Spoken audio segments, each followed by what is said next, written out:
আজকের ভিডিওটি যারা রেলে এএলপি পদে চাকরি নিতে চায় তাদের জন্য।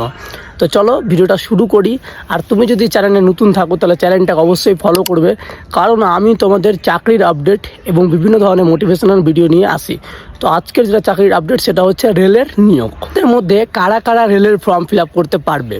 তো প্রথমে বলে দিই, যারা মাধ্যমিক পাস করেছো শুধু তাদের জন্য নয়, যারা মাধ্যমিক পাস করেছো প্লাস তোমার আইটিআই করা আছে এবং তোমার ডিপ্লোমা বা মোটর মেকানিক্যাল এবং ইঞ্জিনিয়ারিং যারা করেছো তাদের জন্য এই ভ্যাকান্সিটা। আমাদের অনলাইন অ্যাপ্লিকেশন ডেট যেটা তোমাদের অ্যাপ্লাই শুরু হবে সেটা হচ্ছে 15 মে থেকে 16 জুন পর্যন্ত তোমরা কিন্তু অনলাইনে আবেদন করতে পারবে। অনেকে বলতে পারে দাদা তোমার এটাতে কি কোনো ফিজিক্যাল লাগবে না, এটাতে কোনো ফিজিক্যালের ব্যাপার নেই, কিন্তু মেডিকেল চেকিং হবে। মেডিকেলে তোমাদের আই টেস্ট করা হবে, কারণ তোমার চোখের খুব ইম্পর্টেন্ট এখানে, ঠিক আছে। আই টেস্ট করা হবে, তোমার শারীরিক চেক করা হবে ঠিকঠাক আছো কি না, ওকে। কারণ একটা ট্রেন চালানোর ক্ষেত্রে তোমার ফিটনেসটাও খুব জরুরি এবং আই টেস্টটাও খুব জরুরি। যারা ফর্ম ফিল আপ করবে তার আগে থেকে প্রিপারেশান শুরু করে নাও, এবং এখন তোমাদের হাতে সময় রয়েছে। এবং পরীক্ষা হবে তোমাদের দুটা ধাপে, একটা হবে CBT 1 এবং একটা হবে CBT 2। দুটা ক্ষেত্রে ভালো নম্বর নিয়ে আসতে হবে, তাহলেই তোমার ডকুমেন্ট ভেরিফিকেশন হবে, তারপরে আবার মেডিকেল ভেরিফিকেশন হয়ে যাবে।